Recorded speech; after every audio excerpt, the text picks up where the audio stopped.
Hi, I'm Donna Wolfe from Naztazia.com.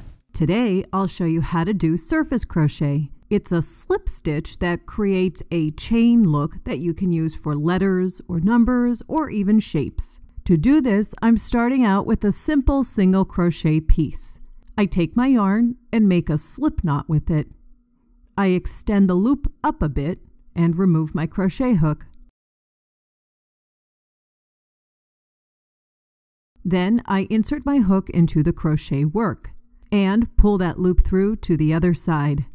This helps secure it to the crochet work.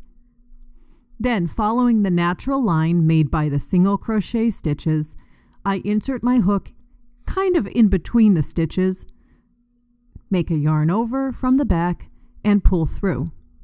Then complete the slip stitch, or technically it's also a chain. You can see how it creates a chain on the surface of the work.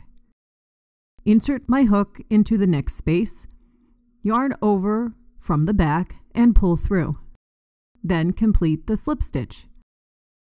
And again, insert hook, yarn over, and slip stitch. The key to making surface crochet look good is to make your stitches rather loose.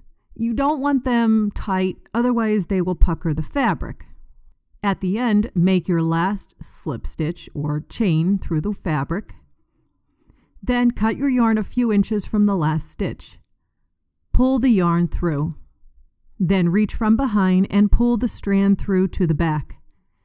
You can then weave in those ends as you would for any crochet project. You can use this same process with letters or numbers.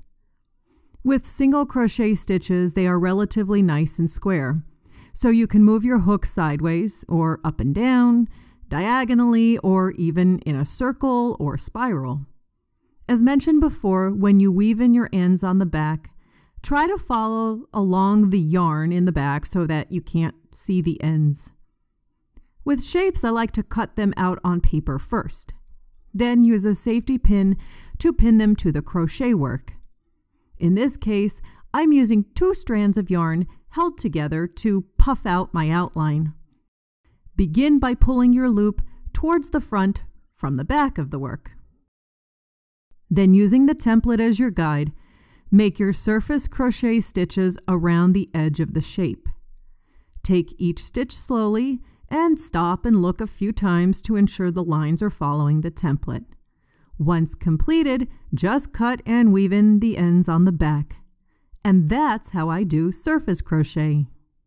To get more videos like this, please subscribe to my YouTube channel.